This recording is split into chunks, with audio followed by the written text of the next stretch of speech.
Good morning to you all. I love the buzz, and so would Wayne. So thank you. On behalf of Lisa and the family, all of his friends, thank you for coming out to spend a few moments to remember and reflect on his life. Thank you for letting me have a part of this moment, and for all the work that Lisa did to help us get ready for today. I just am very grateful for it. Everyone here today knew Wayne. At 95, he lived a long and varied life. Most of us here today probably met him through a particular relationship, interest, or period of his life. Briefly, I'd like to share with everyone a short summary of his entire life. Wayne was born on December the 19th, 1928, right here in Salem. He was one of 5 children born to Harold and Pearl Gwynn. His only sister, Helen, was the oldest, followed by brothers Robert and Keith. Wayne was 4th in line, followed by his brother Jim.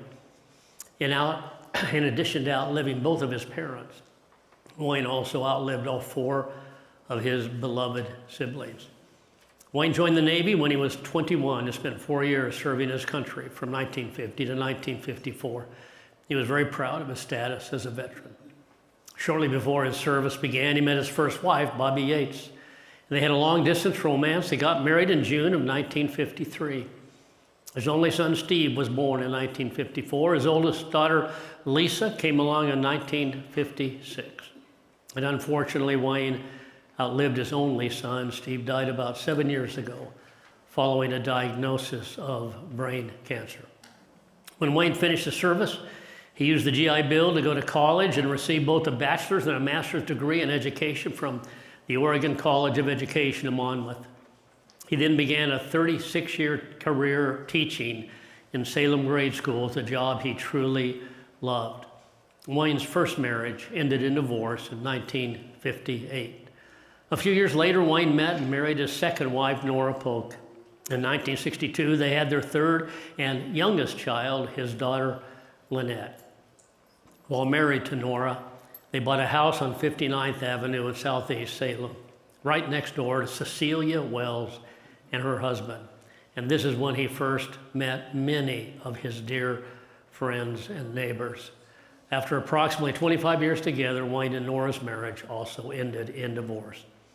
After his divorce, Wayne and Cease, who had become a widow in 1979, began a courtship.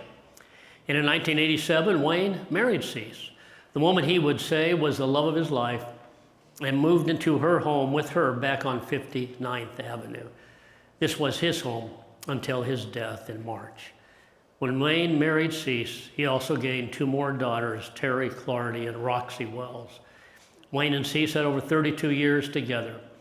She sadly preceded him in death 5 years ago. At the time of Wayne's death, he had a combined total of 10 grandchildren and 5 great-grandchildren. Throughout his life, Wayne enjoyed traveling, spending time outdoors, camping, fishing, gardening, classical music, writing poetry, reading sports, and watching Westerns. Wayne was a longtime active member of his church.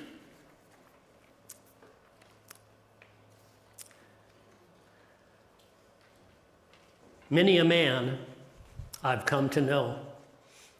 Some are quick and some are slow.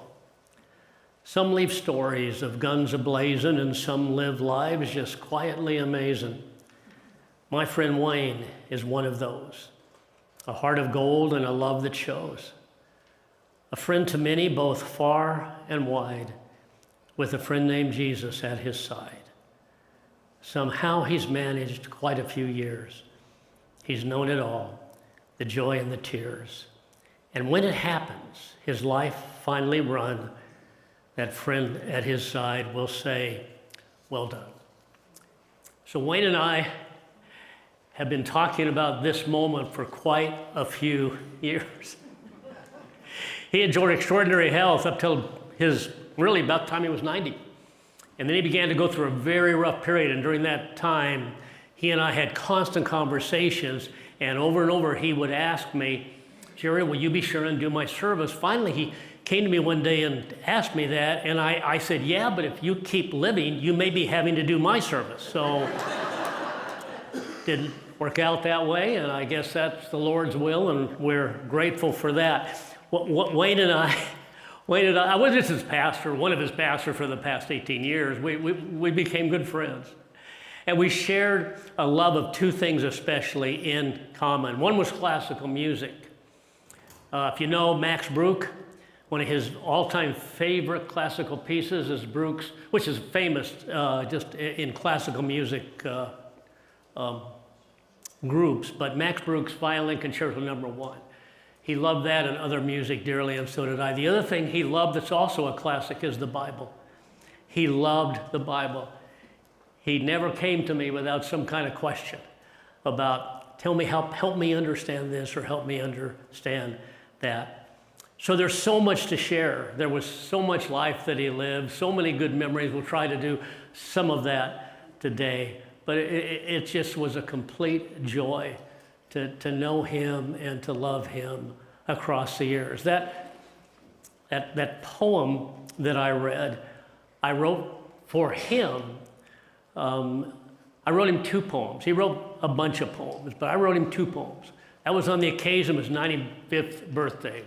We were at a dinner with some folks at Joyce's house, and I read that to him. It was his 95th birthday. The last poem, the second poem I wrote him, was when he was in the hospital. And it wasn't retrieved when he passed away and they took all of his things, and I wish I had it to this day. But I left him one final poem. So we're going to hear some of that poetry today. You're going to learn a lot about Wayne, and thank you again. Wherever you may have met him, whatever that season may have been that brought you in touch with him, you were better for it because he was a good man and a good friend. So Father, thank you. Thank you for your love for us. Thank you for your presence here. Thank you for Wayne. Thank you for his life, but especially his faith. Thank you, Father, that we come to this moment with both grief and joy. We're so glad he's released and he's home in your presence. But we lost him physically, and those are hard moments. And so, Father, be with us. Be with Lisa as she shares. Be with the family and friends, others who will share today. Thank you again for loving us as you do, Father. Amen.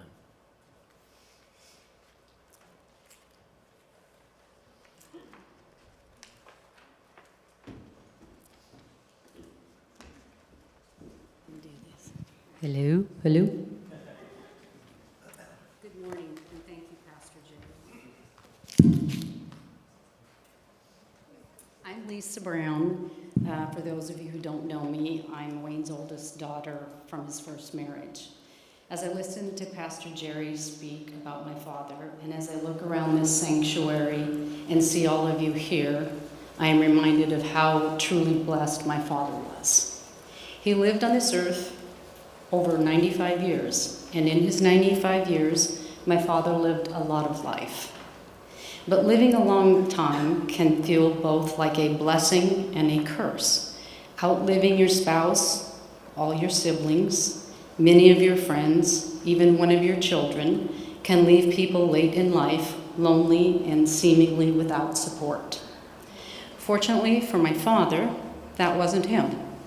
As author Jane Howard put it, call it a clan, call it a network, call it a tribe, call it a family.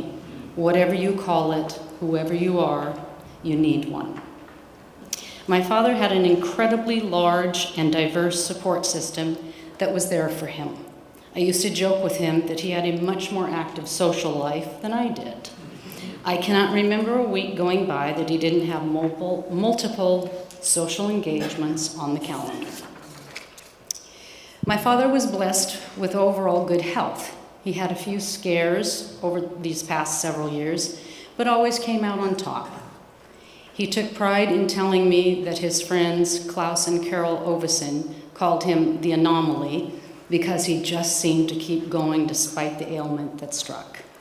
His mind as well remained incredibly sharp. There was some forgetfulness there, but frankly, at 67, I tend to forget things. But I did still worry about my father at his age, still driving, living alone, and I live in Washington, 200 plus miles and several hours away. But what brought me peace, what allowed me to sleep at night, was that the same thing that kept him going, his support system, all of you.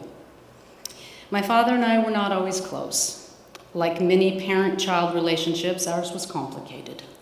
I spent much more time with my father as an adult than I ever spent with him as a child.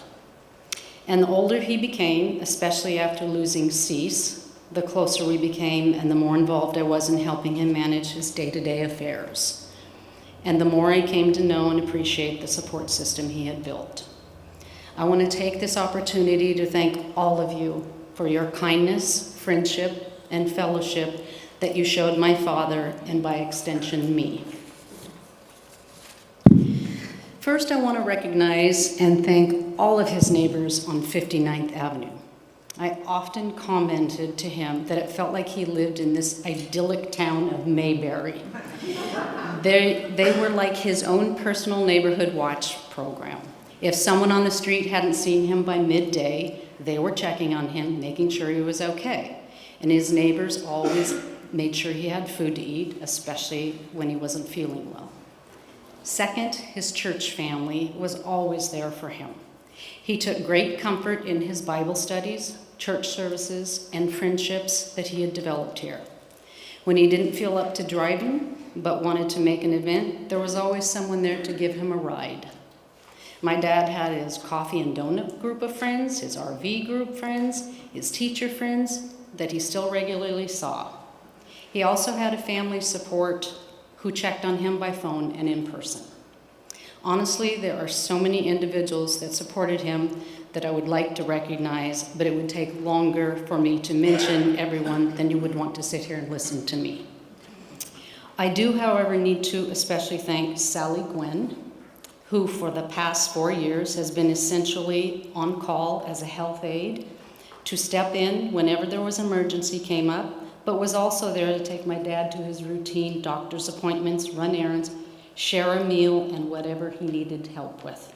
Sally, you were a lifesaver to me on multiple occasions. Thank you. My father truly was a blessed man, and I can only hope that I get to live out my golden years just like my father did.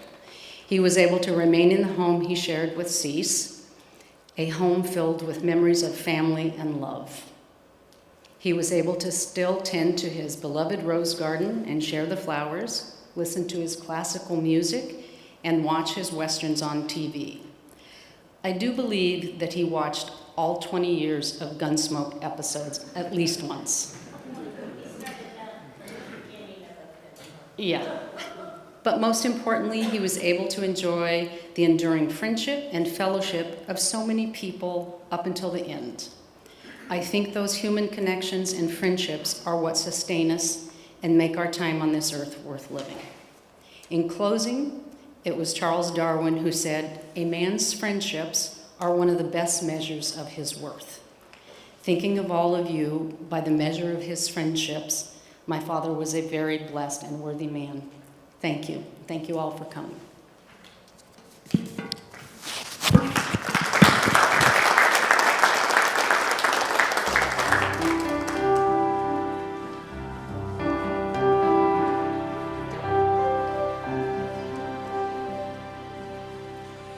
When peace like a river attendeth my way, when sorrow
this blessed assurance control, that Christ hath regarded my helpless estate, and hath shed his own blood for my soul. My sin, oh, the bliss of this glorious thought. My sin, not in part, but the whole, is nailed to the cross, and I bear it no more. Praise the Lord, praise the Lord, oh my soul. It is well with my soul. It is well, it is well with my soul. And Lord, haste the day when my faith shall be sight, the clouds be rolled back as a scroll, the trump shall resound, and my Lord shall descend. Even so, it is well with my soul. It is well with my soul. It is well, it is well with my soul.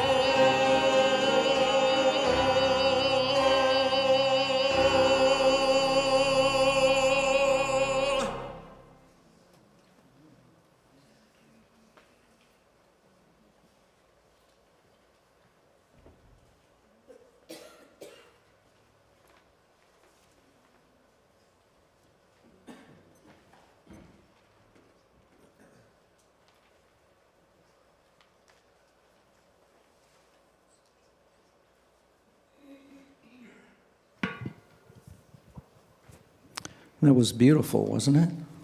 Wow. Thank you, John. Wow. I'm Jim Griffin, and one of the networking friends of Wayne's. And Wayne was a complex fellow. He had his faults, as we all do.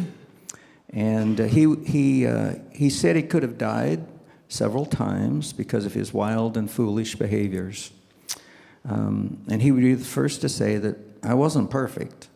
And we know that that's true for all of us. So who was Wayne Gwynn? We've already heard a certain amount about him. And so he was a very social person, as Lisa said, a man of deep emotions, an intelligent fellow with an excellent memory, even into his 80s. He had a good sense of humor. He was a storyteller, a reader, a farmer, a teacher, a humble man. He loved poetry, as has been said. He was very athletic, very competitive, loved classical music, and for one other thing, for decades, he was not a churchgoer. He and I had this running thing. We each thought each other was our worst friend.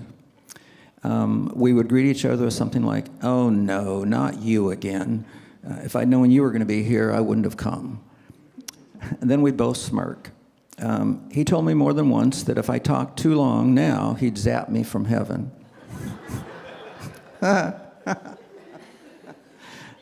Yeah. He also had several sayings he would use over the years. About a year back, I met a lady who had Wayne as a teacher and when she was young, and she still remembered him saying, 2 shakes of a dead lamb's tail. How many have heard that? Yeah, a few. Yeah, right. And what he said, and I wonder if this is somewhat true for those who raise their hand,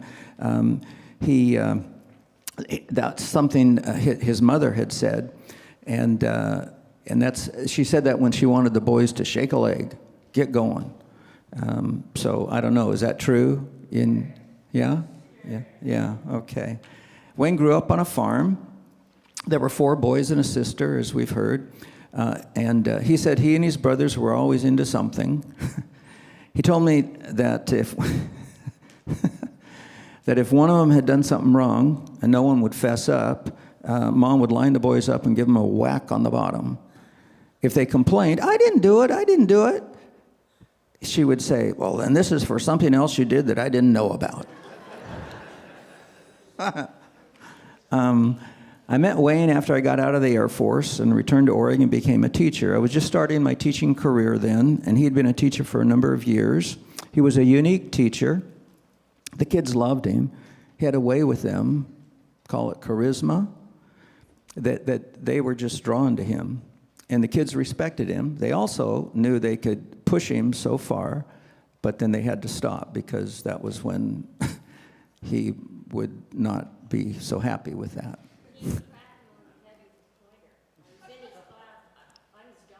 Yes.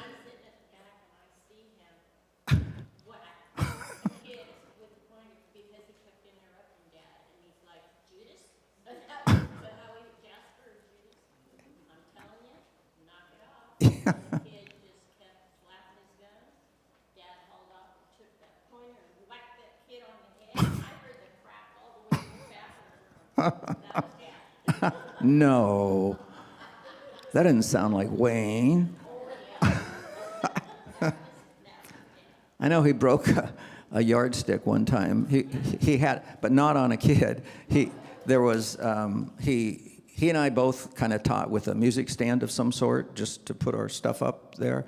And one time the class was misbehaving, everything, and he got upset and more, and then finally goes whack. And the thing busted. It was kind of funny. All right, let's see. How many had Wayne as a teacher? Yeah. And Chris, Gwynn, yeah, his nephew, right? Am I correct? Great uncle, I'm sorry. That's right. That's right. And anyway, let's see. He could have been successful at any kind of a job that he chose. When he got out of the Navy, he served in the Pacific during the Korean War. He went to college, and in college he connected with some young people who were studying to be teachers. Not knowing what he wanted to do, he decided he'd try out the teaching program. He got his bachelor's degree, as has been mentioned, and then his master's. He told me that he got a 4 at some point, and that he was one of 2 students out of 400 to do so. And here's the other thing. He was never one to brag, and he didn't brag, as he told me about that. Before I met him, he had taught students who were considered educationally advanced, and one of his teaching pals was Dick Louthen. How many from our church remember Dick Louthen? Great music director, conductor. So one of his pals was Dick Louthen, and Wayne had a deep respect for Dick. He told me more than once that he thought Dick was a saint, such a decent, gentle, gifted man, a man of great faith. Wayne was an athletic man, as I mentioned. Years back, he took his turn at boxing. In the Navy, he apparently was undefeated, if that's the truth, which is probably true, I think. And when he got out, he did some boxing, and one of his friends was Ray Boucher, the jeweler in Kaiser, and they were good friends. Wayne didn't want to box him, but it was what was to be done, and he broke Ray's nose, and afterwards Wayne felt really bad about that. And he said, Ray never let him forget it either. And they remained good friends to the end. He played softball for about 50 years. One time he came to school on a Monday with a hurt finger. And what had happened, he'd played in a state tournament, and he was a pitcher, and he pitched the ball. And when he had his arm outstretched, the ball came back and hit his pinky, and it shattered the knuckle, is what it did. And I remember looking at it, and a number of us, and it was all really swelled, and this, that, and the other. And the doctor had said he wouldn't play again. And he was back in a game about 10 days later.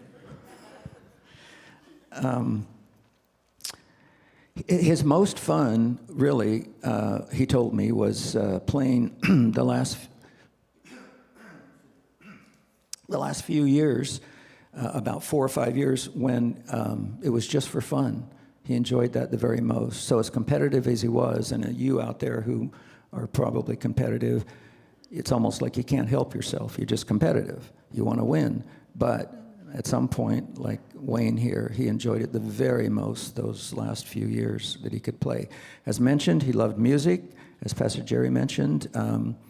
And he got that from his dad, who listened to classical music. And as a teenager, he told me that one time he was listening to some classical music by himself, and his mother came in the room and saw him crying and said, "Honey, what's wrong?"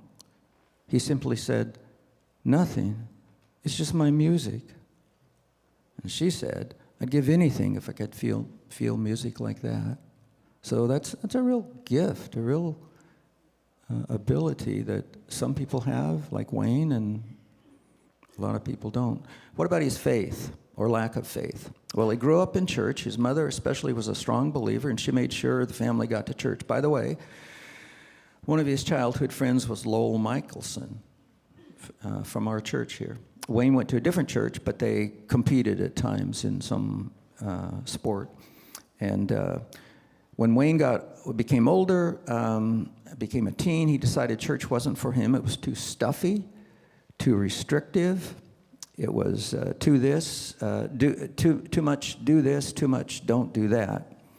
And he wanted to roam, he wanted to live, he wanted to have fun, enjoy life, and God didn't fit in with that. If the devil had had his way, Wayne said to me, he never would have come back if the devil had had his way. Later on, he told me that he said he always believed in God and thought that if he lived long enough, he would return to him. So what brought him back? Well, after a couple of marriages, Wayne remained single for a few years there, and then one day the lady next door, and that's Cease, needed a light bulb replaced. Her husband had died, as has been mentioned, and she needed a light bulb replaced, and it was in the entryway, and it was high up, and he went there, and she asked him to help her, and so he installed that light bulb. And over time, they got to know each other more and more, and they then fell in love, and then they got married. And here's the thing. Here's the crux of how Wayne came back to the Lord. Once married, he couldn't help compare his life to hers. And this is what he told me. He said, "She was morally straight, and I was an alley cat." His past behaviors really began to weigh on him at that point. In addition, he had a deep love and respect for his mother, and on her deathbed, he had promised her she would see him in heaven. He also had reconnected with his childhood friend, Lowell Michelson, who encouraged him to return to the faith, and so he did. In his 60s, he accepted Jesus fully as his Lord and Savior. He told me that the Holy Spirit had gotten a hold of him, and he just knew it was time. Shortly after he accepted Jesus, he told a few people, including Dick Louthen. As Dick lay dying, Wayne told him what he'd done, to which Wayne said, "Dick squeezed my hand." He began to attend our church, as mentioned that he's from went to our church. One day, Vern DeLapp and his wife, Luella, invited him to Sunday school. He accepted and became a faithful attender of Sunday school as well as church for many years. And as been said at home, he loved to read his Bible and pray. His faith grew by leaps and bounds, and over the next 30 years, he became a strong Christian. By the time he died, his faith ran deep. When he returned to the Lord, he also came to love Christian music as well. He told me a while back that he had 10 discs of Bill Gaither band, and just before going to bed, he would put one of those on. I asked if he fell asleep before it ended, assuming that he would fall asleep, and he said no, he didn't. It was a marvelous way to end the day with God. As I bring this to an end, a couple of years back, I started a small Bible study meeting in the home of Ron Franz. And by the way, Ron has a gift of hospitality. His cookies aren't too bad either, if you've had any of them. Since Wayne was my worst friend, I invited him to the Bible study. He loved the study and the friendships with the men, and all the men developed a close relationship with him and came to love him. It's like you couldn't help yourself. In his 90s, he was still sharp as a tack. He knew God's word, and he was living it.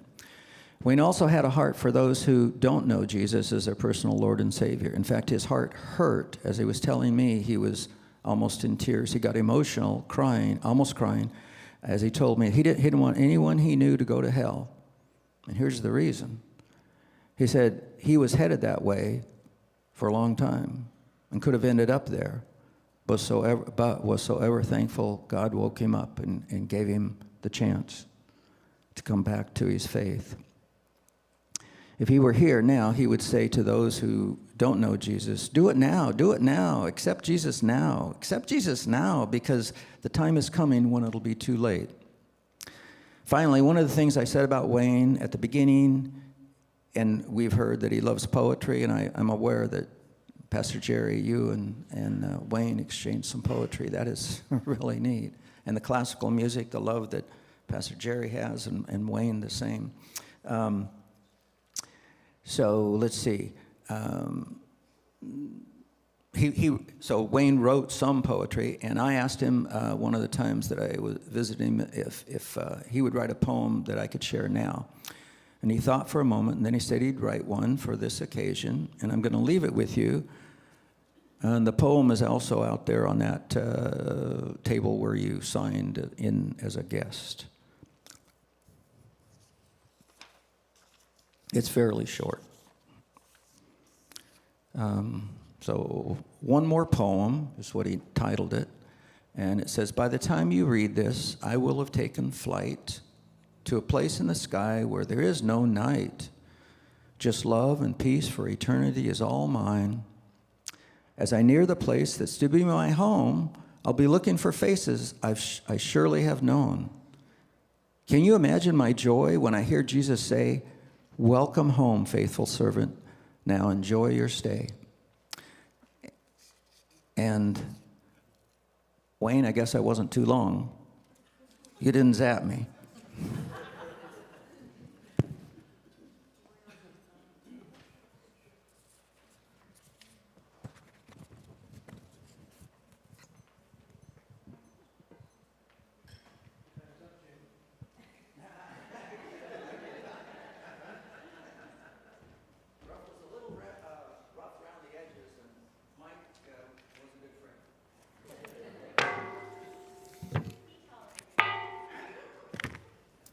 Oh, this is going to be fun.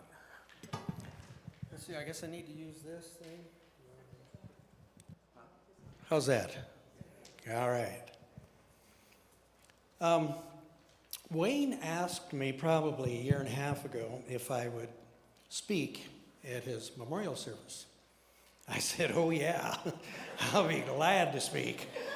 I think maybe he was a little nervous for what he thought I might say about him. Anyway, I have compiled a number of experiences that I've had with Wayne over the years, but I had to spend a lot of time going through all of those experiences to get it down to a PG rating so it would be acceptable for this gathering. It took some work, but I think I've put some things together that you might be entertained by. Wayne Gwynn was my friend, and I say Wayne Doglips Gwynn because we referred to each other in certain terms. Dog lips, and there might be a few in this audience that can relate to that. There was dog lips, there was lips of the dog, there was lips of a mangy dog, there was lips of a rabid dog. There was this obsession with lips. My sweet wife Shirley on occasion was referred to as Mrs. Lips. That was Wayne. Later on, the term became waster. You know, Russ is smiling. He knows about being a waster. Pardon me? Oh, yes. Anyway, with that being said, let me tell you about my journey with Wayne Gwynn. It's been a long one. I met Wayne in 1960. I was 15 years old, and I was working as a box boy at the Sunny Slope Mayfair Market. It's now the home of Ross IGA. Wayne was a regular shopper. He would come in there in his 1953 green Ford pickup with his big German Shepherd dog, King, in the back. And because he was a regular, we got to know each other, and we would chat every time he would come in. And I found out he was a teacher. He was a teacher, a 6th grade teacher at Liberty Elementary. And I said to him, you know, I'm thinking that's what I want to do someday, is to be a teacher. Well, he was very supportive of that and encouraging. And so the time went on, and in 1963, I graduated from South Salem, went off to college, and graduated in 1968 with an elementary teaching certificate. I was hired by the Salem School District, that's before Kaiser was involved, and I was assigned to teach 5th grade at Liberty Elementary. What are the odds? Unfortunately, or maybe fortunately for me, Wayne had finished his time at Liberty that spring and joined what they call the EA program, Educationally Advanced. It was a wonderful program for kids in the 6th grade classrooms that were really educationally, really mentally gifted. There might be 2 or 3 kids. And so Wayne would teach those kids. He would go around to different schools. So he would come to Liberty 2 or 3 times a week, and he would teach things like astronomy, geology, marine biology, the classical music, art education. And it was a wonderful program, and he was involved in that program for, I think, about 15 years. Our relationship started to grow at that time.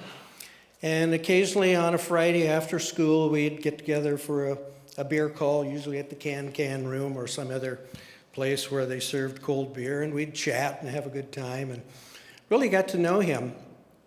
In 1970, I was drafted and went off to the Air Force for a number of years, and came back in 1975.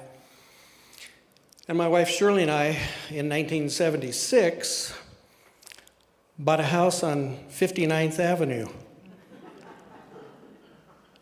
directly across the street from Cease, and 1 house up from Wayne. What are the odds? So,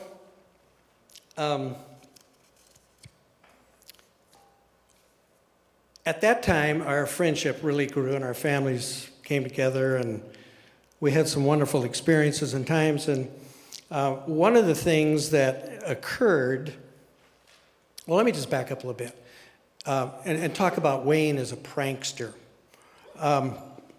You might know that. He is quite a prankster. One of his greatest pranks that he... Oh, jeez. Excuse me. Sorry. turn this thing off. Hello? Wayne? Dog lips? What are you doing? No, it's been a while. How have you been? No, we're fine. No, everything's good.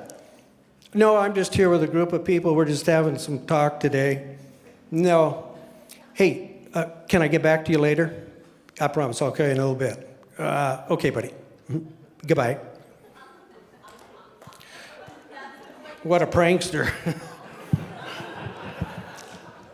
One of his greatest pranks, besides that one, occurred at Liberty when he was teaching 6th grade with Barney White, a dear friend. May he rest in peace. He was another 6th grade teacher. Two guys that were very competitive. I don't know if I've known any two guys that were more competitive than Barney and Wayne. And they'd have their boys play football, basketball, and softball together. Now, when they played football, it was flag football. But it wasn't just flag football, it was contact flag football. So Wayne, in his deviousness, trying to get a bit of an edge on the games, decided to, see? He's calling again. Tried to get an edge on playing against Barney. So what he did, the principal at that time, Mr. Irving, made 3x5 cards out of each student in every class, and he had every class listed, and he kept them in his office. So one must have been in the evening, under the cover of secrecy. Wayne goes into the office and he starts taking out the cards of the gifted athletes that were in Barney's class, and he put them in his class list, taking out a lesser quality athlete and putting them in Barney's class. All year, Barney was shaking his head. He couldn't imagine how his team was getting creamed so bad every time they played football or basketball or softball. Wayne, the prankster. Our friendship continued to grow. I finished my military time. We bought the house on 59th Avenue. And like I said, we lived right across the road from Cease, right across the street from Cease. Now, Cease was a wonderful lady. She was very gifted. She was very smart and very talented. But she sucked at backing up. She would go camping almost weekly or weekends with her black Chevy Blazer and her camp trailer. And when she'd come home, she had to back into her driveway. Well, she normally had the thing jackknifed in the middle of the road. And so she would come and get me, and I'd help her straighten it out and back it into the driveway, and all was good. Now, I want you to kind of keep that thought in your head for just a minute. One of the things that Wayne and I did, and this had to have been Wayne's idea, I couldn't have come up with this idea. We developed a little signal, a little sign that we would flash to one another each time we would drive or pass each other on the road. And some of you might know it as flipping the bird to the other person. So anytime we'd pass each other going up and down 59th, there come the bird, or we'd be on State Street, boom, there it was. Anytime we were in a family or a group gathering, the objective was to send the sign to the other person in such a way that he couldn't return it to you without getting caught. That was considered a win. So that was our 12-year-old boy brains working, I think, that came up with that one, but it had to have been Wayne's idea. So, some other experiences with Wayne. Wayne loved to cut wood. And one day, he was coming down 59th with a load of wood in his big green truck, and Cease had just gotten back from camping, was trying to back into the driveway, was kind of jackknifed, blocking the road. Wayne had to stop, before I could get over there to help her back it into the driveway. Finally, I backed it up. Wayne went by. It was years later, I think after they were married, when she found out that the sign hadn't been meant for her. Just saying.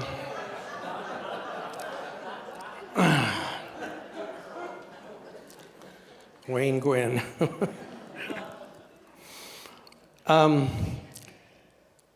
they got together still amazes a lot of us. Had it not been for that light fixture that needed repair, a thank you dinner a couple of nights later, and some encouraging words from my wife, Shirley, they may not have been together. But it happened, and it was a wonderful relationship, and we all marveled at the love that they shared with one another. It was truly fun to watch. One of the things I got to enjoy with Wayne was a couple of day hikes to Gwynn camp. There's some stories about Gwynn camp that I had to leave out of my narrative today because Gwynn camp had some special memories. Yes, and however, he took our family up. We went on day hikes a couple of times up there to fish and had a wonderful time. Gwynn Camp is full of memories to be shared by others later. One of the things Wayne did for me when I taught at Bethel for 6 years with Cease. I had 5th and 6th graders. Wayne shared his EA program curriculum with me for marine biology and geology. And so I would take my kids on that field trip, that same field trip that he took his EA kids. We'd go to Bend for 3 days and 2 nights and do all the wonderful things. And then the alternating year, we'd go to the coast and we would study marine biology. And these were just wonderful trips. But he shared that curriculum with me, and it made it special for my kids. Much appreciated, for sure. I played softball with Wayne. In those years that were the slow down years, the slow pitch softball years, as Jim indicated, Wayne was a gifted softball player and athlete. And while playing fast pitch softball, they won many tournaments and championships. This was a little more calm and relaxed. I got to play second base. Nephew Mike was at shortstop. Wayne was the pitcher. His son Steve chasing around in center field. And Russ, E5 Gwynn, was third base.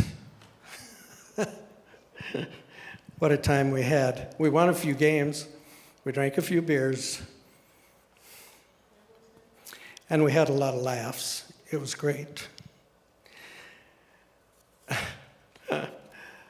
Paint in the road. If you ever drive down the street and you see some paint in the road, I got a story for you. Wayne Gwynn cleaned out his barn one day, and he loaded stuff in his trailer, and he headed down 59th Avenue going to the dump.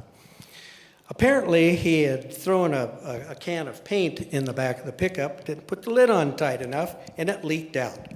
So there were drips down 59th. It turned on State Street, and it headed down toward Corden Road, and then it turned on Corden Road, and it headed all the way to the landfill. It wasn't long ago, Shirley and I were driving around, and on Delaney Road, there was this large strip of yellow paint in the middle of the road. We both kind of looked at each other. Wayne Gwynn. Paint on the road. I used to help Wayne with hay on his property, and I think that inspired me to, my wife shakes her head at this, to create this hay baling business that I still run 40 years later.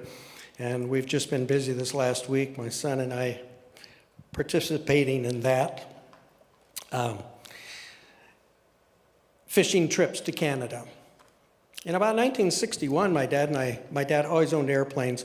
We started flying to Canada to lakes that you could only get to by flying. There'd be strip cut out through the woods. And we would land and go fish, catch beautiful fish, and wonderful territory up there. Wayne developed the most special relationship with my dad. And it was really beautiful to watch because they became very good friends. And it was wonderful that my close friend Wayne was such a close friend with my dad. In fact, I have a picture here. You won't be able to see it. But afterwards, if you'd like to look at this, it's a picture of Wayne, his son Steve on the right, and his dad in the middle. Hiram. I love that name, Hiram. This particular trip was when Dad flew the three of them up to the lake. Shirley and I and three of our boys drove to Quinnell. My dad flew out, picked us up, flew us back to the lake, and we spent about 4 days. What a wonderful experience with all of them. A treasured memory for sure.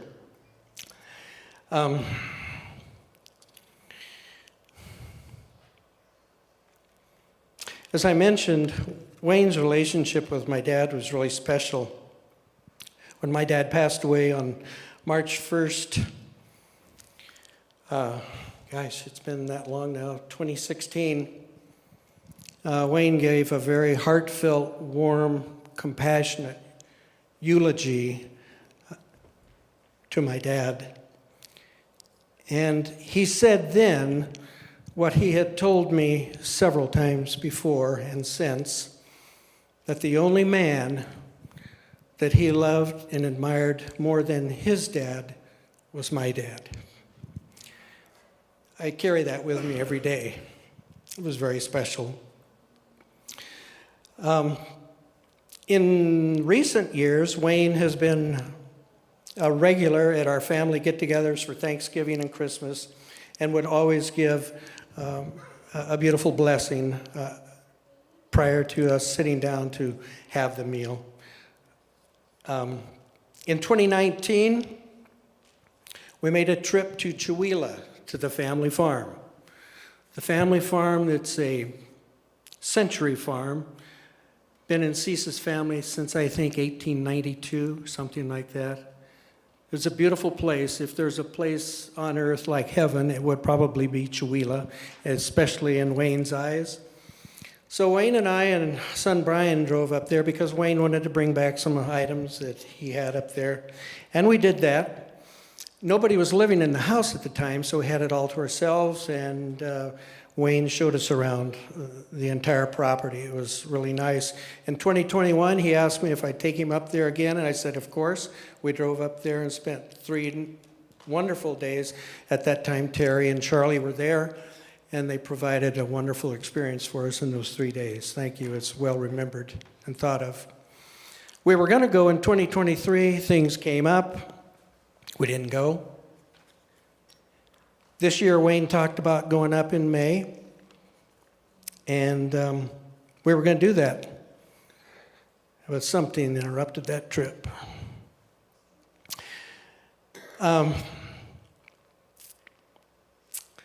Roses, of course. We all know about Wayne and his roses. He told me not long ago, long before he passed, that he had just finished trimming all of his roses. He was really proud of that, as he should have been, because they always look beautiful. We had a breakfast group that would meet twice a month to go have breakfast. And the last breakfast we had, I walked Wayne out to the car. He always rode with Mrs. Lee. And we had our hug, and we had our I love you, boy. And that was the last time I talked to him. 8 days later, he was gone.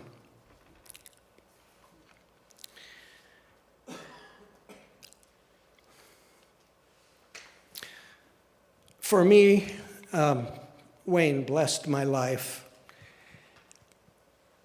He blessed the life of his church people. He blessed the lives of those who lived on 59th Avenue, and to his family and close circle of friends. I will remember him as I have every day for the rest of my life. I love that old guy. and I got through it. Thank you.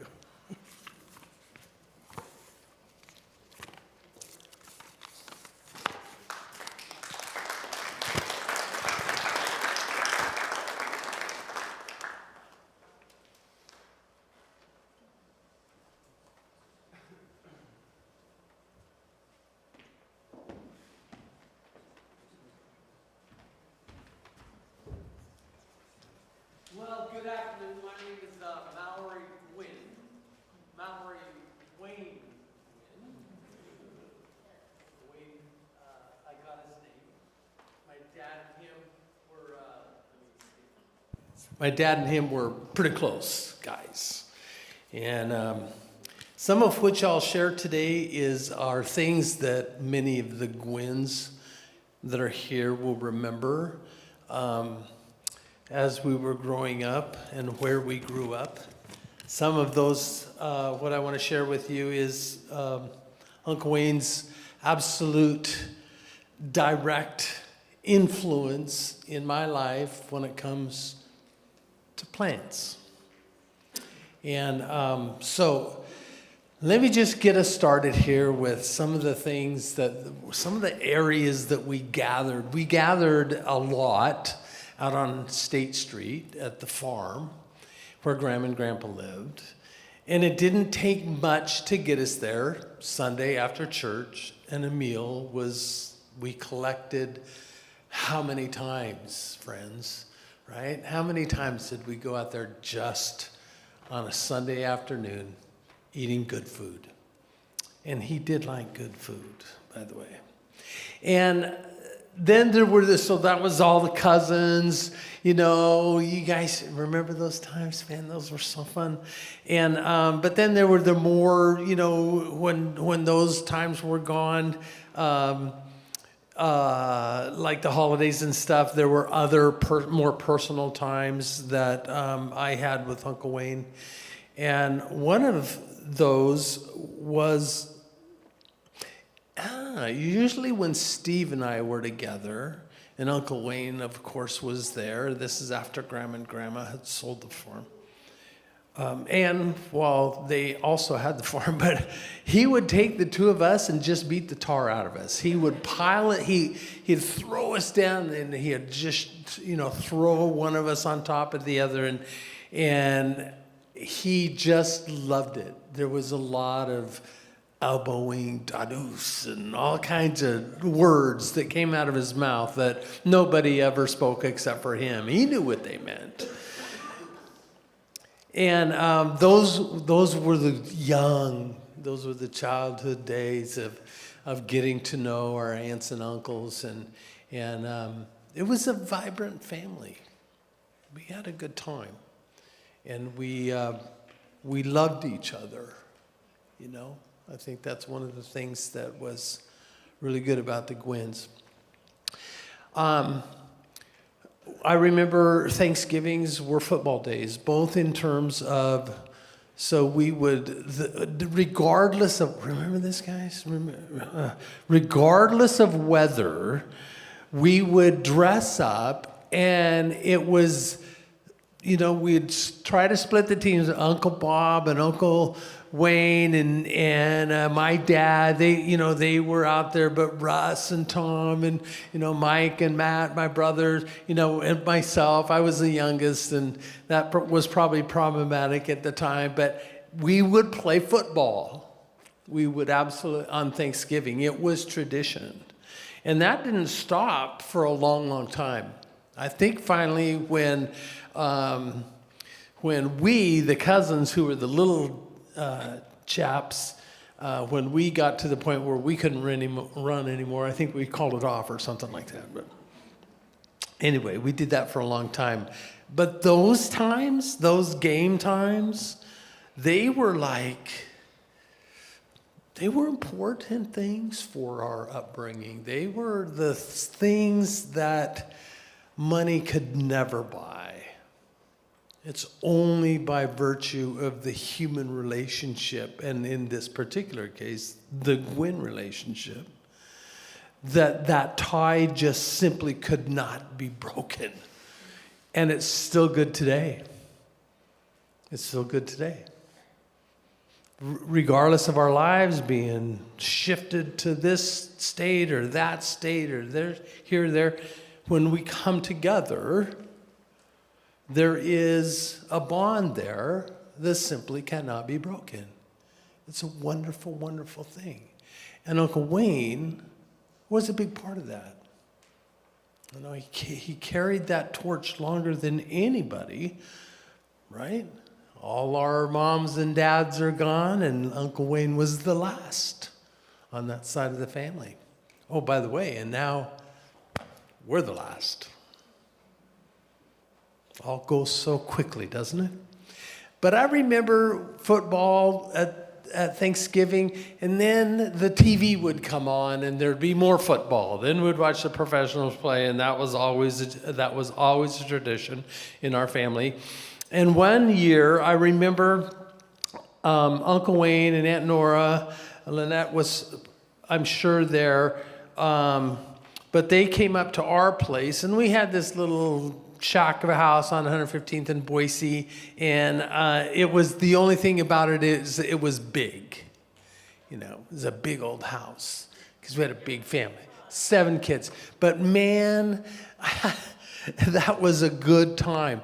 But I remember up until, and I was probably in the 7th-ish grade, and I remember it was Sunday, and we were going to watch football, and Uncle Wayne, we'd never had color TV before, and Uncle Wayne, hey, can I get some help? He pulls out this in-the-box color television set for our household so that we could watch color TV. And oh,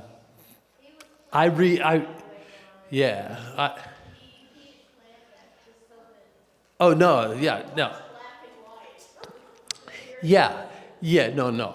I'll just never forget that day. And I thought, that's pretty rare. You know, that's kind of not normal. You know, it's pretty rare stuff. But so those were all good. Those watching that day was an important day for me to see with my own eyes and experience in my own heart. I remember the early years when Uncle Wayne and Aunt Nora, they moved to the farm, and he liked farming. He, had the tractor, he liked that. And so one day he mowed this field, and he had the great tractor that we all love and remember in our minds, but he had a very mechanical hay rake on it. And it worked, it functioned, but somebody literally sat on the rake on a metal chair, and you had like 3 pedals down there that moved the rake system. And I remember him taking the time. I was young. I was not in 3rd or 4th grade, maybe 4th grade, 5th grade, something like that. He, maybe a little older, 6. He taught me how to run that thing. I remember his ability to teach. And he said, okay, he gets on the tractor, and I'm it, right? It's game time. But how he taught me, I was able to do it. It was like magic that day, that I got to be on the back of this implement, being pulled by Uncle Wayne, and we were raking that field. It was those were the days of Beauregard, I think was one of his beef, called Beauregard. Then, as time, for me, as time got older, Russ and, some of that, they spent a different amount of time. You guys played softball? I never played softball. I played one game wearing the Gwynn's jersey. I was really too young and couldn't hit like these guys could hit. But so there was parts of that I didn't get in on. One of the things that we all got in on was Marion Lake. And Marion Lake was, in those early days when maybe Uncle didn't, attend church and stuff, maybe that was his church. I know it was Steve's. But so I wanted to share these roses with all of you today because my Uncle Wayne had an astounding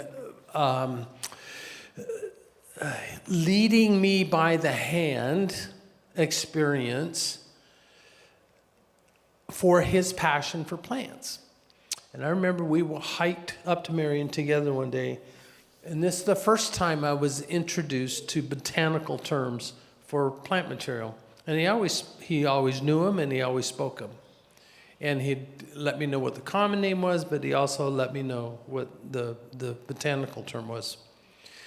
And he's the one that taught me, you know, the Douglas fir tree that's so common here in the Northwest. It's not a fir at all. It's a Pseudosugia menziesii, which means it's a false hemlock. And he taught me that that's not a true fir, but we call it a fir, but it's not a fir. It's a false hemlock. There's hemlocks up there. But so Acer circinata, vine maple as we know it, he loved it, like all of us loved it when it turned that red on the edge of the rock slides and all that stuff. He taught me all that. Trillium, walking through the forest, taught me about the forest floor.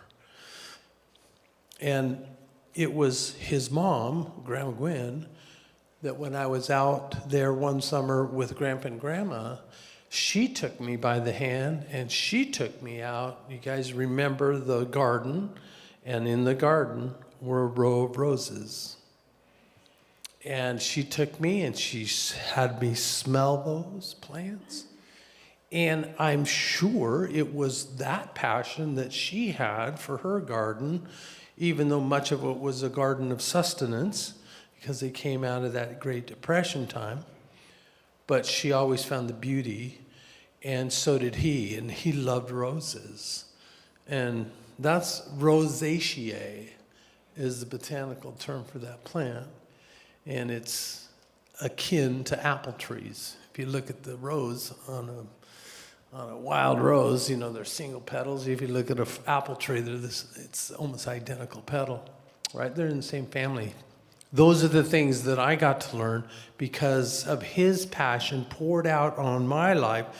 And I ended up in the horticultural industry for 15 years. I got to do radio and television for 5 years each as a garden personality. And that inspiration right there at its core was Uncle Wayne. It's pretty cool stuff. And my life has been so enriched by the friendship that we had that nothing will take that place here on earth, of course. He loved the outdoors. He loved fishing. He loved eating those trout as much or more than fishing for them. He loved it, loved it, loved it. Some of our last meals together was my brother Russ down here. And a couple of times, I think, we made Finn and Hattie. Finn and Hattie was one of the dishes my dad created while he was working at Pacific Seafood. And so he loved that, and so we made it one time. Then the last time we had it, we sat down and had some Finn and Hattie.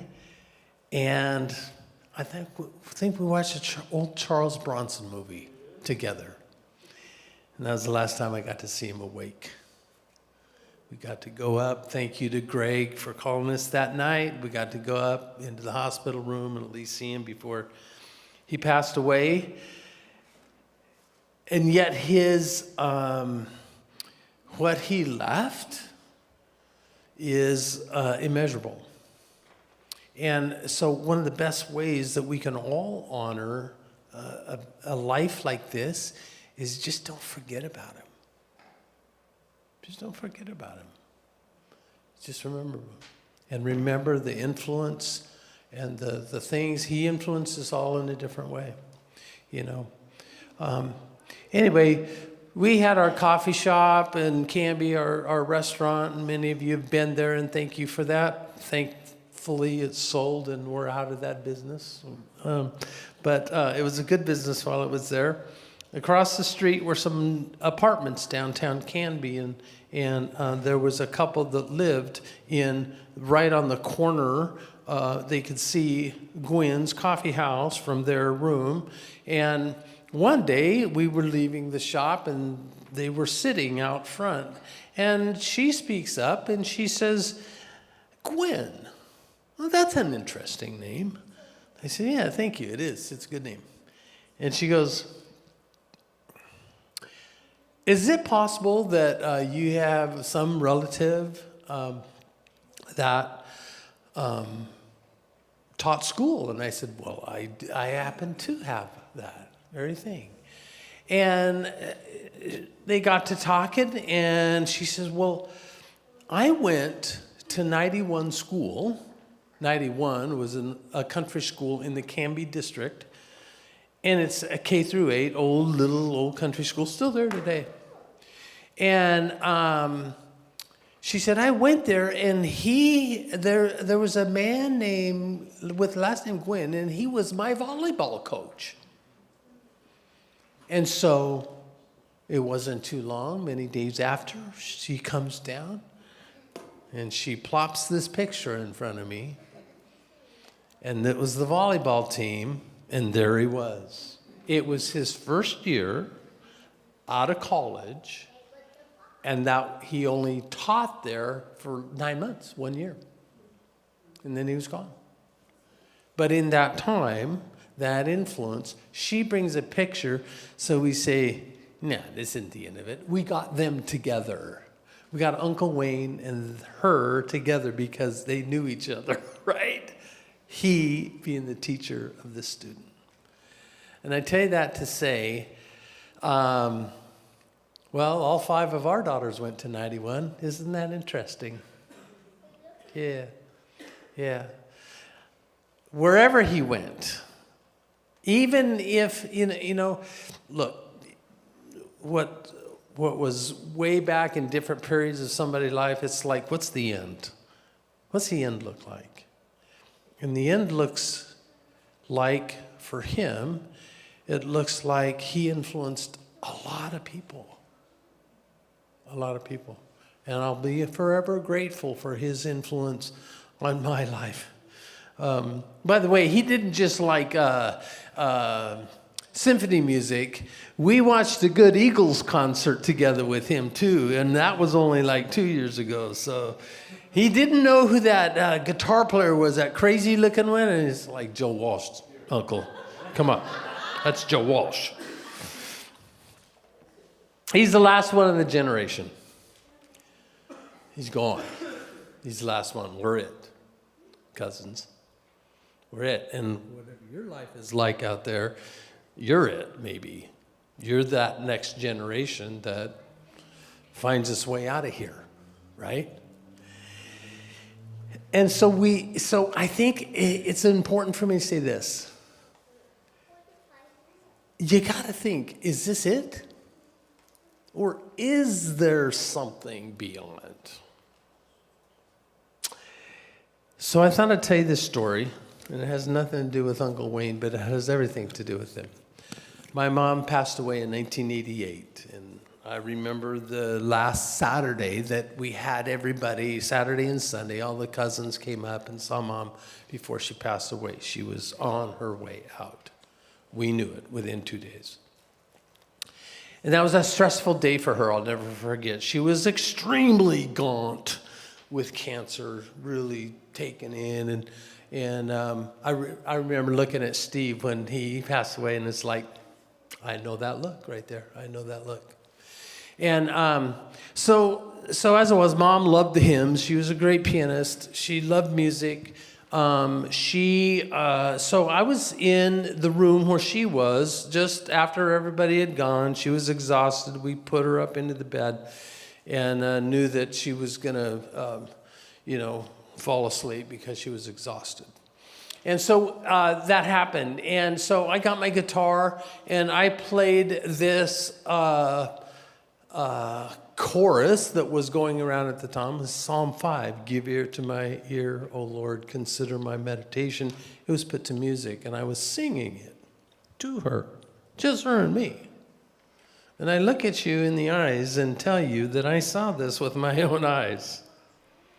I'm not lying. She's gaunt with cancer. She has no strength. I'm singing this song. She sits up by herself, absolutely in touch. She points right out the window, and she called the name of Jesus 3 times. That's all she said, Jesus. I watched this. Jesus. Jesus. Just like that. She laid back down. She's never coherent again. She died the next morning. And I tell you that to say, I don't know what you think. I don't know. What I do know is that the only thing either one of my parents ever talked about right at the point before they died was about people, and specifically about family. All the haves or have-nots, the cars and houses, no, nothing like that. They talked about people. And if people are that important, and I think they are, then it begs the question, where is he right now? Where is Uncle Wayne? And will I get to see him again? That's all, folks.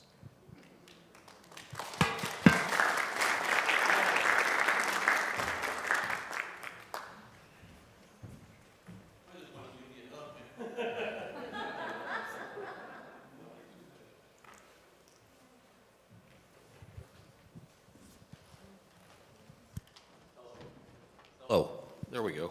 I just wanted to elaborate on a couple of points here. My name is Russ, and Wayne was my uncle, and he had a major effect on me my entire life. I spent a lot of time with him, fishing, talking, just being with him. And he reminded me a lot of Tom Sawyer. He could get you to do things that you never had any idea you were really going to end up doing them, but you had to do it. Remember the filthy wood cutting we did out at the farm? We didn't want to do that, but we were there helping him. Okay. Anyway, and I want to say something about our football games too that you didn't mention. We played from the time us kids were just small. It was always the boys against the dads. And they trounced us so bad. They would throw us in the mud until I got to be about a junior in high school, I think, and we were all a little bigger. And we finally beat them. We were playing on the parish middle school football field. And we trounced them, and guess what? They never wanted to play us anymore. It was over. And I'll say one thing about Gwynn Camp at Marion Lake. One story, I could tell you many, many things about that, but my son Greg and I made the last 2 trips up there with Wayne. We took him in and, packed all his stuff and set up camp and stayed for 2 or 3 days. And so we're out in the boat. We got a big raft, and we're out fishing along, and Wayne's just hauling the fish in. He's just having a grand old time. Well, Greg's sitting in the middle of the raft, I'm rowing, and Wayne's at the back end, and Greg hooks a fish. And he reels that baby in and lifts it up into the boat. And it comes down right onto Wayne's face, and Wayne opened his mouth, and it goes right in his mouth. And guess what he was doing all the way back to shore? He was rinsing his mouth out.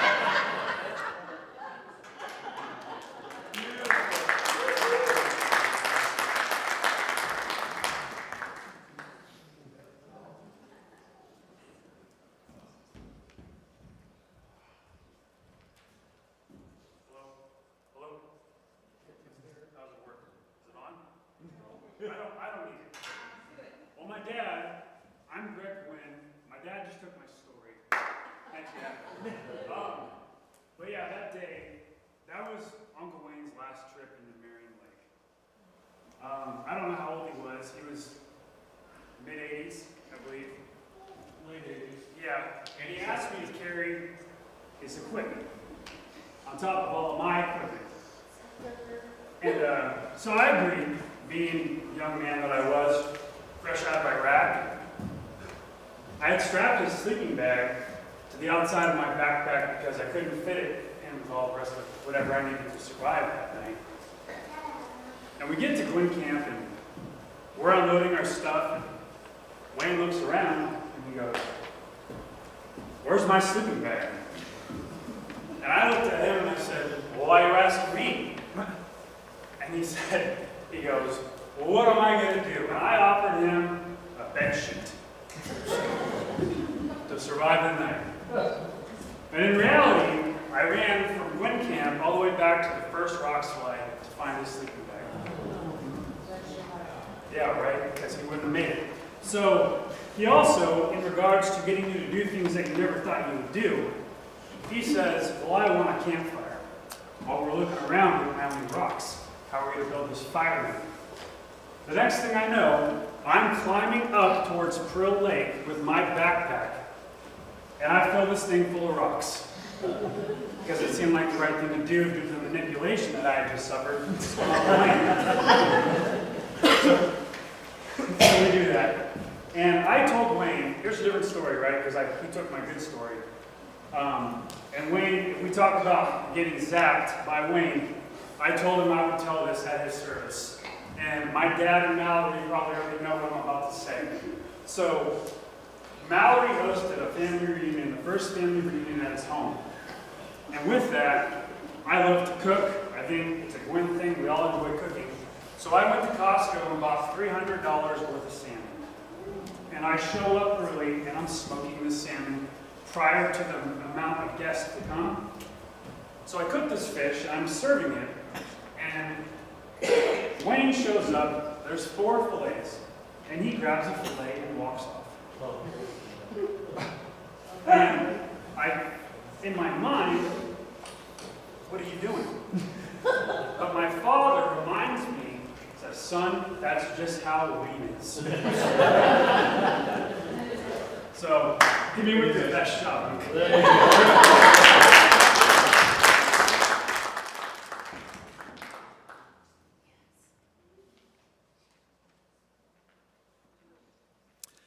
You've been sitting a long time. Let's stand and sing Great Is Thy Faithfulness.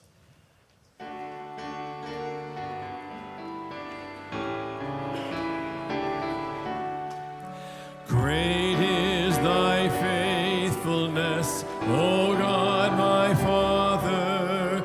There is no shadow of turning with thee. Thou changest not thy compassions, they fail not. As thou hast been, thou forever wilt be. Great is thy faithfulness, great is thy faithfulness. Morning by morning, new mercies I see. All I have needed, thy hand hath provided. Great is thy faithfulness, Lord, unto me. Let's sing verse 3, pardon for sin. Pardon for sin and a peace that endureth. Thine omnipresence to cheer and to guide. Strength for today and bright hope for tomorrow. Blessings all mine with 10,000 beside. Great is thy faithfulness, great is thy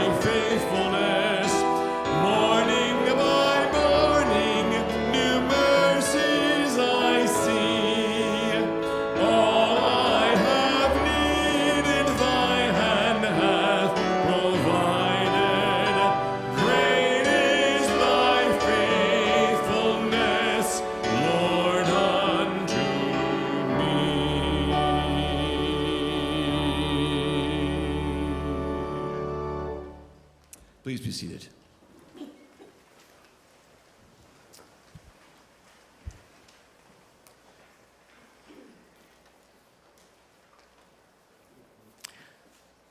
Thank you. I'm mindful of the time, but after hearing Mike speak, I'm going to have to change my message, it looks like. So we'll see where it goes. I do want to share some things, just briefly,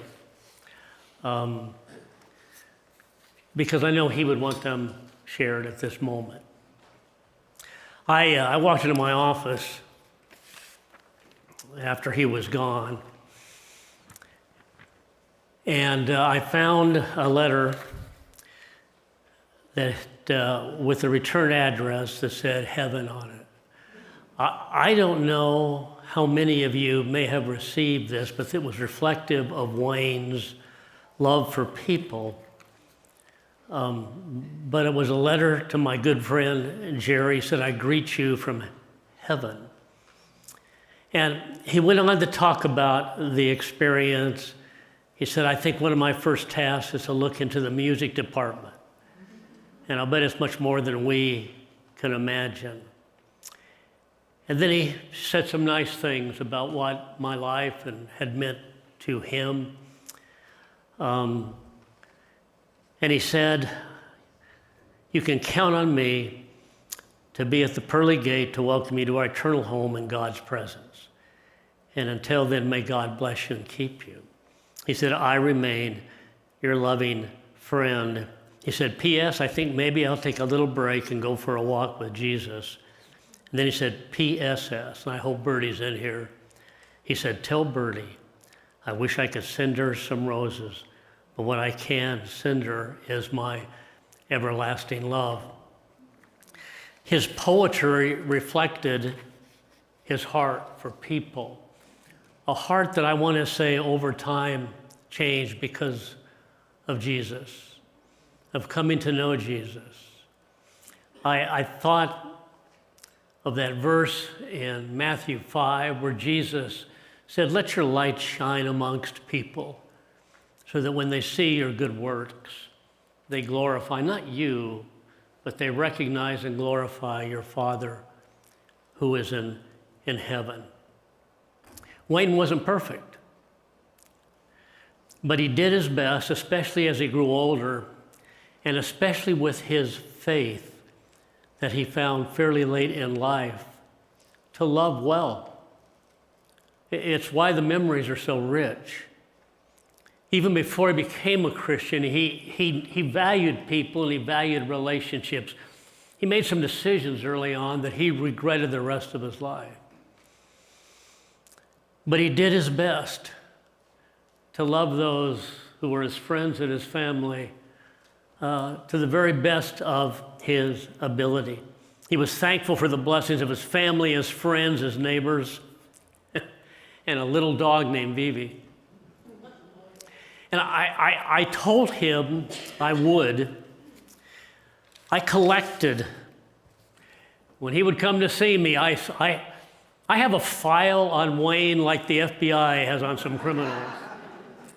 And there's no way I can ever share everything, but there were a few things reflective of his love for people that I'm going to take a piece of, so you have a sense of his heart. And there's a common thread that runs throughout these things. This was a poem he wrote in 2001. He wrote for Cease.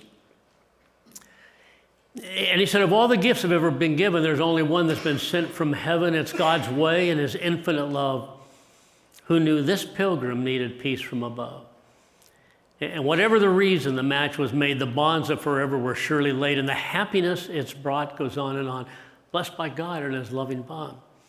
As each passing day draws to a close, there's a feeling inside that surely knows, I hit the jackpot. I broke the bank. And my fears and my loneliness were forever sank.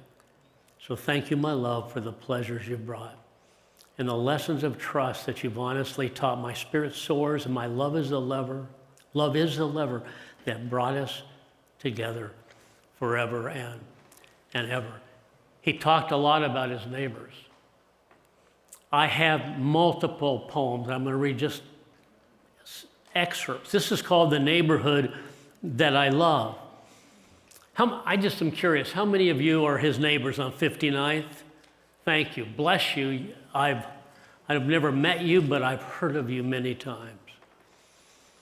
I feel so lucky to live where I do, enjoying the care of not just a few. I've never known such an outpouring as this. Neighbor helping neighbor is just plain bliss. So the reason for this poem is very clear. To thank my neighbors, both far and near. I'll carry your memories as I slip Earth's grip, loving you forever as I make my last trip. God bless you all. This was more about his friends. These were a few last thoughts by Wayne Gwynn.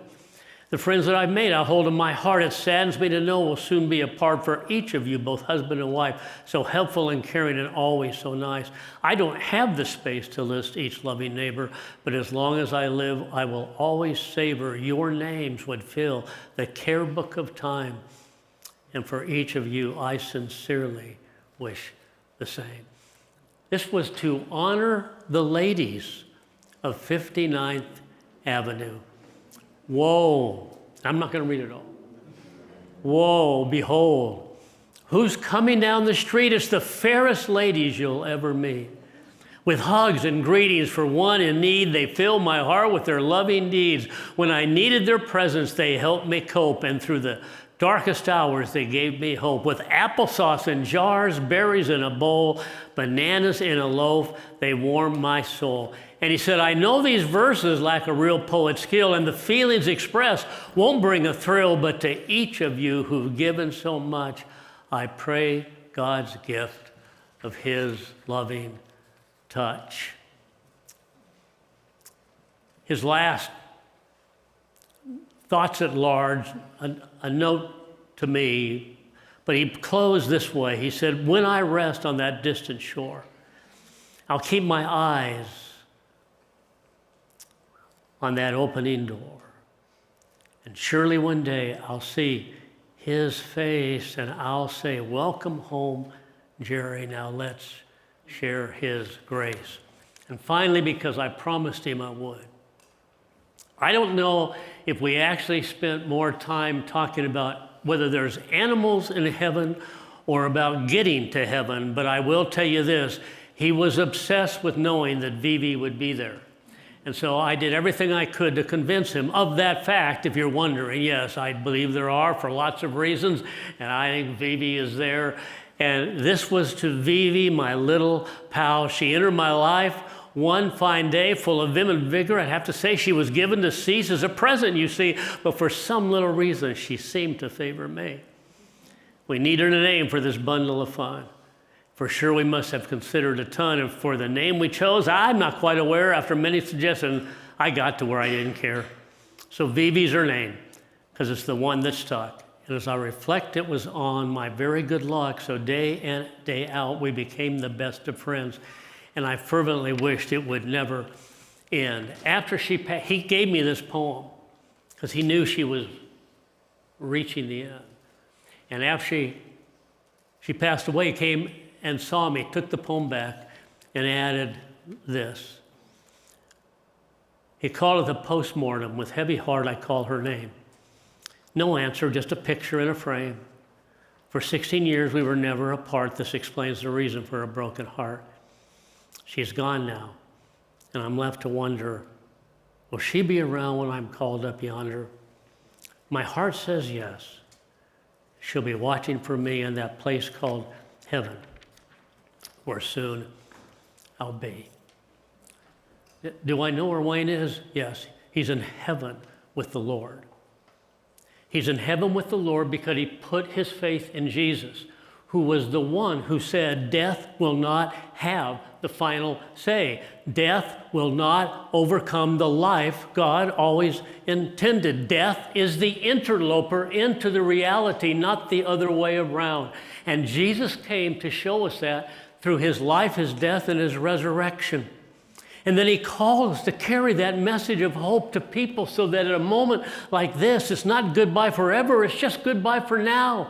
And Wayne waited a long time to come to the faith that his mother so dearly prayed he would come to, but he did. And when he did, a man who already loved people began to love people in a way that Jesus helped him love in new ways. And he began to realize that you can't blithely live your life and hope for some good ending without putting your faith in the only one who ever defeated that death through his resurrection so you and I could have a hope at a time like this. So the people he loved, the ladies on 59th, his neighbors, his friends, his family, all those people that he loves, more than anything, he dearly wants you someday to be where he is.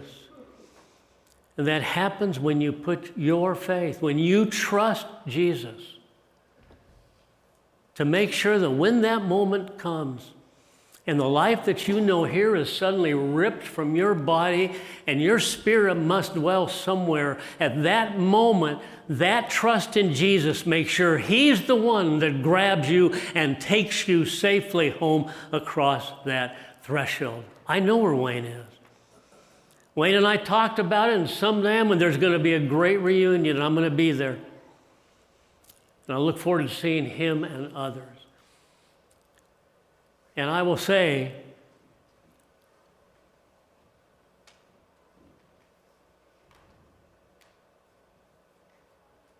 the Jesus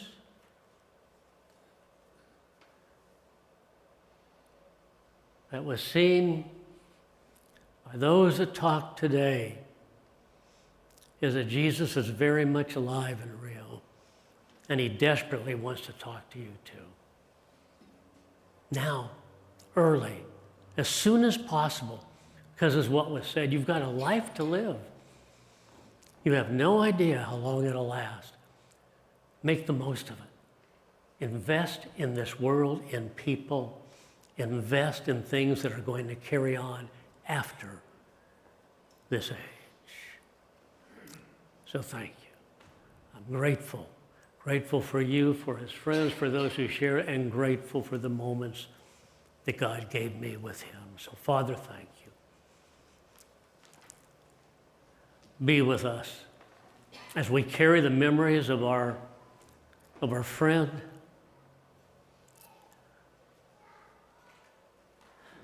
And they do become sacred to us, Father. They connect us to him. Thank you for his life and his faith. Thank you for moments to remember.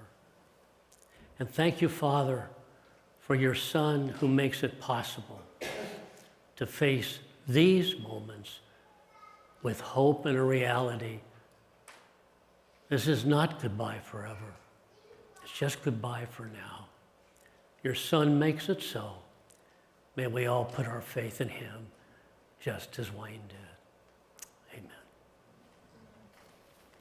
Let's stand to sing Amazing Grace.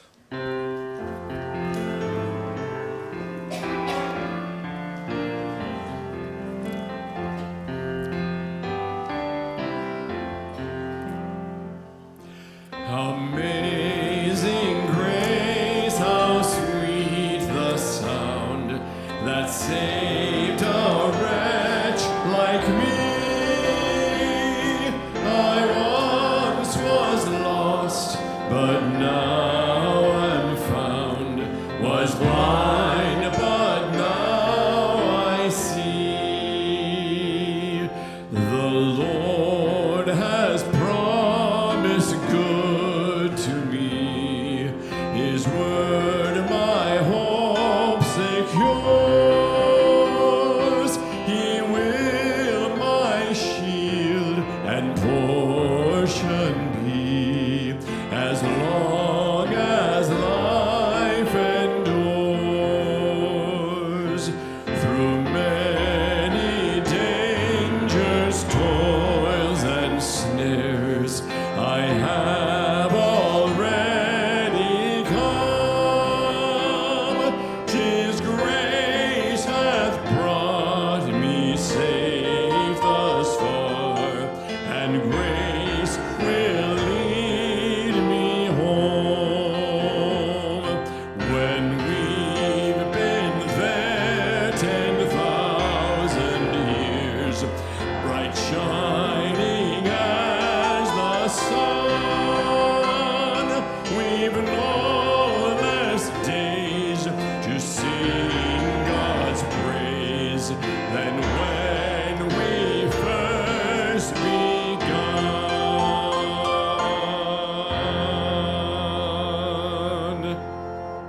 Please be seated.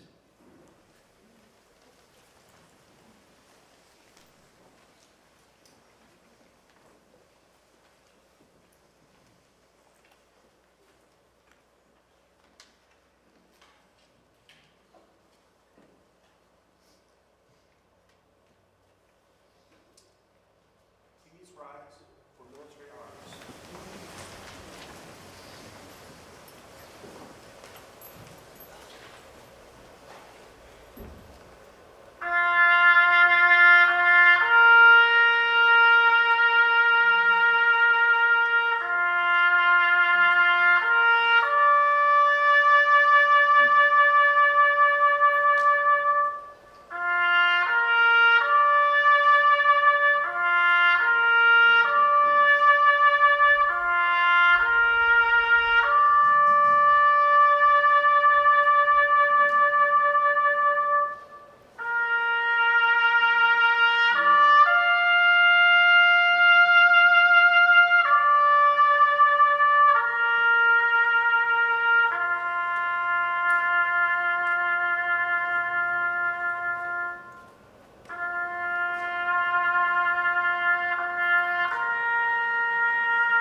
I'm going to close our time together in prayer. And when I'm finished, would you please allow the ushers to come and escort the family out first so they can get into the lobby, and then you're welcome to stay for a reception and some refreshments that the family's provided for. But thank you again. Thank you again for letting me do this. Father, thank you. Thank you most of all for some time to reflect on a good man and a wonderful faith. Now, Father, may your best blessing be with those that remain, especially with family, those who knew him and loved him most. Be with them in their grief. Walk with them this day. Walk with them in the days ahead. Make the memories sacred to us so we carry with us. May they continue to shape us, help us, especially when it comes to a faith that's in your Son, Jesus.